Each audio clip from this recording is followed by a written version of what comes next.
Alrighty folks, what's up?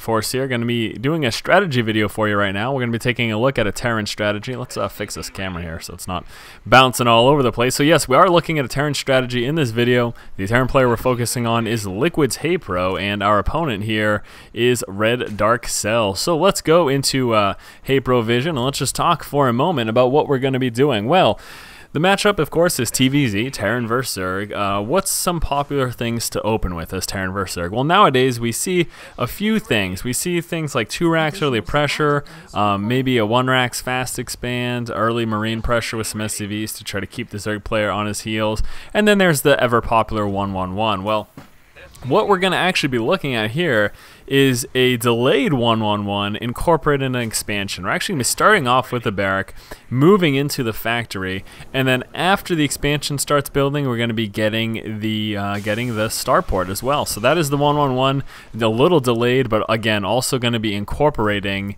the expansion. So we're of course moving at 2 times speed right now. You are not going crazy. You are not on drugs. Well, you may be on drugs, but you don't want to tell me about that. I don't need to know that information.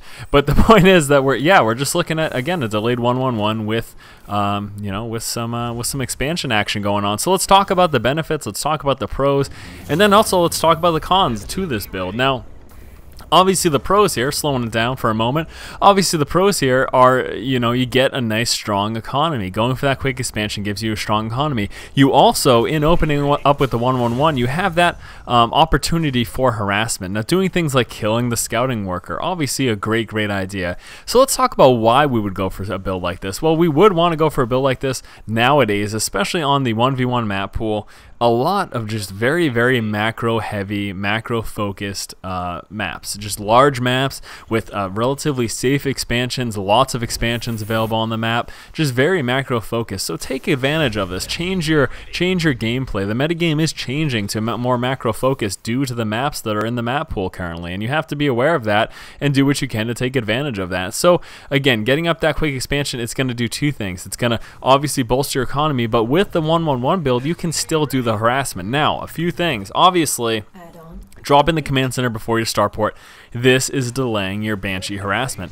And also, you can't afford what you typically could. And what we're actually going to be cutting back on, you can see the tech lab going up, going to be doing a swap there with the starport. I'll list through the build order for you too to give you a general idea of what you should be looking to do. But the thing that we're going to be pulling back on in this particular opening harassment is actually going to be the cloak. Now, still opening up with the Banshee. You can see that Banshee making its way on out for Hey-Pro right now. But just cutting back on the cloak. Now, here is what you have to realize. If your opponent sees the makings of a 1-on-1, be it through the fact that all the buildings are at the front, like it is the case right here for Hey-Pro, or maybe they get an Overlord Scout. If they see a Starport with a Tech Lab, they're expecting a Banshee. But you know what the beauty is? They have no way of knowing whether or not you're researching Cloak. So clearly, okay, you don't get Cloak, that means your Banshees aren't quite as effective. But this also means that if your opponent expects Cloak Banshees, they're going to get something to deal with it. And if we just pause for a moment, we hit the Everyone Vision, what we're going to see here, we see the the evolution chamber here for Dark Cell. He's getting the evolution chamber because he's preparing for the possibility of Cloak Banshees. In fact, we're going to be seeing some Spore Crawlers at some point in the near future there as well. So this is the beauty. He scouted out the Starport's building. He saw the tech lab, so he knew Cloak Banshee is probably going to be coming. So he's going to be investing resources into it. But again, instead of investing into those Cloak Banshees, we didn't get that second refinery quite as early on in the game. That allowed him to go ahead and get that expansion quicker. And again, cutting back that Vespene gathering, getting those extra minerals is what allows for the expansion. Again, obviously, it means okay, you don't have Cloak Banshees, but it's not a big deal, especially if your opponent prepares for Cloak Banshees. Look at that, Spore Crawlers dropping down. So Dark Cell investing resources in Cloak Banshees. Now, again, not as effective, but you can still harass quite a bit. Move into the mineral line, kill what you can. Already 3 kills down for this Banshee, and then pull back when the threat comes, and then just try to move it in a different angle. A lot of times at this point in the game, your Zerg opponent will have expanded by now, about 8 minutes in the game. You can expect an expansion from almost every Zerg opponent at this point in the game. So you're going to be following that Banshee up with, again, because we're not focused on Banshees, but posing the threat of Cloak Banshees, forcing your Zerg opponents to deal with the possibility of Cloak Banshees, and then just getting the one. Following following it up with some Vikings, and then we're going to be seeing a nice transition into a Marine tank build, which is just a solid build against a Zerg player. It's a good build. It's very effective, especially against a Zerg player who's going for the Spieling Baneling Muta build, which most Zerg players are going to do against you as Terran. I'm going to pause for one quick moment too before we get too much further in this. I'm just going to run over that build order very quickly.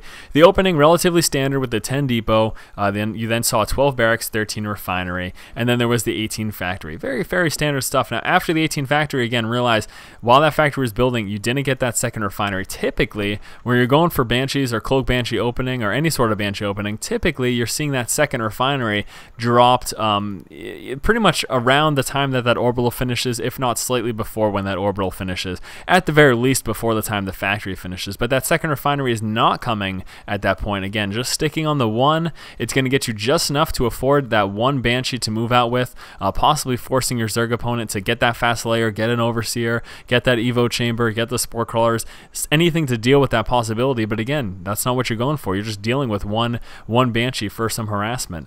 All right, so then the factory was at 18, at 21 supply. That's when that expansion came down, opening up with some Hellion harass. We did see HeyPro get the one Hellion. He actually didn't pull out and try to attack with it, but if you can, why not? You know, if you can do it, if you can pay enough attention and micro properly and still be able to macro and maintain your build order back at home and not floating resources, all those things, then doing a little bit of harassment, of course, could be effective. Then at 22 supply, that Starport came down, and 26 supply is finally when that second refinery came down. So again, realize it's almost a basic 1-1-1, except we're not spending the 200 on the cloak for the Banshees, and we're not getting that second refinery right away. Not getting that second refinery means extra minerals, means you can afford an expansion, means a stronger economy. And so again, you saw that Hellion harassment. Let's pick it right back up right now. You saw that opening of Banshee harassment, killing even just a few workers. I think the Banshee got 3 workers and a queen. Again, you can bounce in between the main and the natural and try to do as much harassment as possible. Then following that up with a Viking doing Overlord sniping. At this point in the game, probably not going to have Overlord speed. It's possible, but most likely won't be the case. So you can do quite a bit of harassment with that. And then we're going to see HeyPro move into a standard Marine tank build. We can see these 2 Barracks got dropped down as well. Also starting to get these siege tanks, going to be getting that siege research as well. And what we're going to actually see HeyPro do is follow up. He again start out with that Banshee harassment, going to be following it up with a drop. Now in this particular game, the drop actually takes out his opponent. And I'm not going to say that's a guarantee. It's not likely to happen, but it's possible. It's quite possible, especially, again, realizing the fact that our opponent is thinking Cloak Banshees are coming, so they're spending resources and preparing for Cloak Banshees, probably getting Mutalisks. Right about now is when Mutalisks could be on the board. You can see, taking a look, we're at 10 minutes. The Spire's up. He's got the Baneling Nest as well. He's playing pretty standard against what a Terran player, what a Zerg player would play against a Terran player. He's playing pretty standard so far. He could very well have Mutalisks right now, and again, dealing with Cloak Banshees. That would, of course, help him with that. But let's go back into HeyPro vision. So he's going to be following up with the drop. But all the while this drop is happening, just pay attention to back home. Standard stuff. Got Stimpack finished. Continuing to pump out Marines. Also getting those siege tanks, siege mode just about finished. And we're going to see the drop here right now from HeyPro. He's going to be dropping in the back of the line. And again, those invested resources into dealing with the possible Cloak Banshees. And as a result, he actually just wasn't ready for this stim push. And the stim's going down, going to be killing a lot of workers here. And unfortunately, Darkcell didn't really respond properly, but again, that's not the point of this build. Darkcell does call a good game, and HeyPro ends up winning the game right here, but that's not what I'm saying. I'm not saying that this drop is supposed to win you the game. I just kind of wanted to show you a good alternative to the 1-1-1, show you some good techniques, psyching out your opponent, moving in with uncloaked Banshees and forcing them to respond with cloak detection, putting them behind as such economically, and then just moving into a solid build against your opponent. Let's just pretend that this got mopped up, and let's just pretend that Darkcell had some Banelings there and was able to roll in and mop up all these Marines, and the drop didn't kill him. Well, you still go back home and you still have nice solid production. You're getting medevacs out, you're getting siege tanks, you're getting Marines, and just again, that's a good solid well-rounded build against a Zerg player. So yeah, pretty effective, and again, realize with this macro heavy gameplay that you've been seeing a lot lately due to the maps that are in the map pool in the 1v1 ladder, this can be definitely a good tactic. I would suggest giving it a shot at some point. So let's just run over the build time one last time, the build order one last time. We started 10 depot, 12 racks, 13 refinery, holding off in that second refinery for quite some time. At 18 supplies when the factory came down, 21 supply, that's when you're dropping your command center, your natural, 22 supply, it was the starport, and then finally at 26 supply, getting that refinery. And you know, once you get things saturated, that's when you're going to be getting up the additional barrack here, or whatever. If you wanted to tech into some additional factories, you would of course want to get those additional refineries at the expansion faster, and maybe if you wanted to go for a mech build or something, you can do whatever you want from this point. But opening up with a 1-1-1, incorporating that fast expansion, and then doing some harass can be very, very effective. On the flip side, people always say, well, this will beat that, and this will beat it, and you know, I mean, come on, you kidding me here? It's an RTS. Yes, there are things that are going to beat this build. There are things that are going to beat any build. Things that come to mind, maybe a really early roach rush, if you try to incorporate, you know, with proper scouting, grabbing Xel'Naga towers, with a forward scouting unit outside of your opponent's base. All of these things will let you see that early aggression coming, and then as such, responding by dropping some bunkers. That'll help you deal with it. If you saw early roaches, you may consider on holding off in that first Banshee and getting a couple Marauders. You know, all these things. It's an RTS. You got to respond to what your opponent's doing. But hopefully you guys enjoyed the build order. Hopefully you enjoyed the discussion.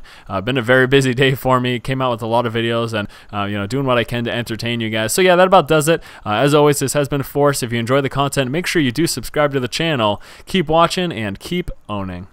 Headed on over into his opponent's base, getting ready to do some scouting. Look at this nice pool here sitting up. We do have the Evo chamber here as well, and here comes that what is that? What is going on? Root Cats dropping the hatchery, dropping the bomb, the metaphorical bomb inside of his opponent's base, and we've got a hatchery going off inside the base. And you know what else is really cool about this hatchery? It's got a nice little spot right here. Nice little space going on right at this hatchery. And what does that mean? Well, it means a whole lot of things. It means that he could fit a unit in there if he wanted to. Now, I'm going to guess